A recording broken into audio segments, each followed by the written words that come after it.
সে তার স্ত্রীকে হত্যা করেছে এবং লাশ গুম করার জন্য এভাবে কেটে টুকরো টুকরো করে কমোডে ফ্ল্যাশ করছিল। ওই বিল্ডিংয়ের অন্যান্য লোকজন এবং সিকিউরিটি গার্ড তার বাসায় গমন করে এবং বাসায় গমন করে যখন দরজায় কলিং বেল দেয়, কলিং বেল দেওয়ার পরে প্রায় 30 মিনিট পরে সে দরজা খুলে।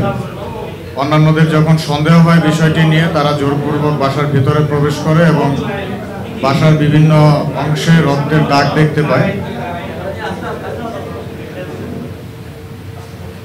এরপর তারা বাসার বাথরুমে প্রবেশ করে এবং বাথরুমে প্রবেশ করে দেখতে পায় যে কাপড় চোপড় এবং রক্ত ছড়িয়ে ছিটিয়ে আছে এবং কমোডের ভেতরে মাংসের টুকরো দেখতে পায়। এর পরবর্তীতে বাসা খুঁজতে যেয়ে তারা খাটের নিচে খুঁজে পায় যে একটি মানুষের পায়ের অংশটুকু রয়েছে। এর পরবর্তীতে সে স্বীকার করে যে সে তার স্ত্রীকে হত্যা করেছে এবং লাশ গুম করার জন্য এভাবে কেটে টুকরো টুকরো করে কমোডে ফ্ল্যাশ করছিল।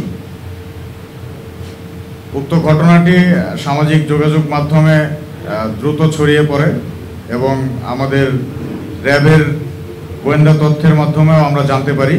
জানার সাথে সাথে আমাদের র্যাবের দল কার্যক্রম শুরু করে দেই। তখন থেকে শুরু করে গতকালকে বিকেলবেলা এই আসামি সিলেট এবং বিভিন্ন এলাকায় সে পালানোর চেষ্টা করেছে। পরবর্তীতে ব্রাহ্মণবাড়িয়া এলাকা থেকে সন্ধ্যার দিকে তাকে আমরা গ্রেপ্তার করতে সক্ষম হই। তো ঘটনার 42 ঘন্টার মধ্যে আমরা এই আসামিটা গ্রেপ্তার করতে সক্ষম হয়েছে।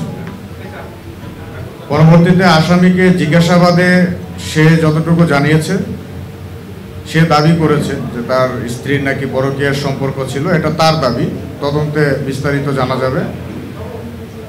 এবং আরও জানিয়েছে যে সে তার স্ত্রীর মাথা এবং 2 হাত কেটে ফ্রিজে রেখে দিয়েছিল এবং বডির অন্য অংশগুলো হয়তো কত পিস করেছে সঠিক সংখ্যা বলতে পারছে না, 15-20 বা তার থেকে বেশি পিস করে কমোডে ফ্ল্যাশ করে দিয়েছে। পায়ের অংশটুকু খাটের নিচে রয়ে গিয়েছিল যখন অন্যান্যরা যে দেখতে পায় বিষয়টা। এই ধরনের ঘটনা অত্যন্ত দুঃখজনক এবং এই ধরনের আসামিদেরকে আমরা আমাদের সর্বোচ্চ চেষ্টা করেছি আইনের আওতায় নিয়ে আসার জন্য, গ্রেপ্তার করেছি এবং আইনের কাছে সোপর্দ করব। আমরা আশা করি এই বিষয়ে আমাদের বিচার বিভাগ থেকে একটি সুবিচার আসবে। এটার পাশাপাশি বিগত কিছুদিনের মধ্যে আরও বেশ কয়েকটি চাঞ্চল্যকর হত্যা মামলার আসামি র্যাব 7 কর্তৃক গ্রেপ্তার করা হয়েছে। যেমন রাউজানে ইঞ্জিনিয়ার বকুল হত্যার যে ঘটনা ঘটেছিল, তার 3 জন আসামিকেই র্যাব 7 কর্তৃক গ্রেপ্তার করা হয়েছে। সাতকানিয়াতে সুবীর মার্ডারের 3 জন আসামিকেই গ্রেপ্তার করা হয়েছে।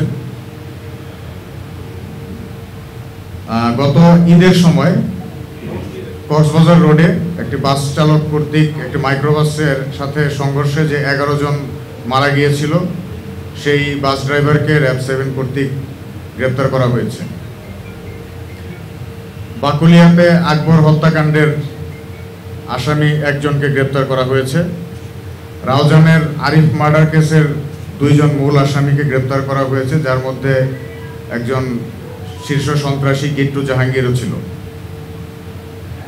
এছাড়া বাকুলিয়াতে যে ডাবল মার্ডার হয়েছে, সেই মার্ডারের কয়েকজন আসামিকে পুলিশ গ্রেপ্তার করেছে এবং শীর্ষ সন্ত্রাসী খুরশেদকে র্যাব গ্রেপ্তার করেছে।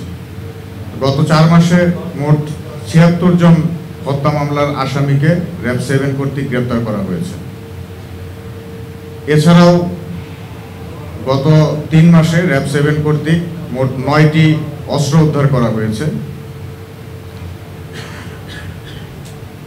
ঈদের সময় আপনারা সবাই অবগত আছেন, এই জিয়া পার্কের এখানে একটি বাসের ভিতরে 14 বছরের এক কিশোরীকে বাস ড্রাইভার, হেল্পার এবং সুপারভাইজার মিলে গণধর্ষণ করেছিল, যার সুপারভাইজারকে আমরা গতকালকে রাত্রেবেলা গ্রেপ্তার করতে সক্ষম হয়েছি।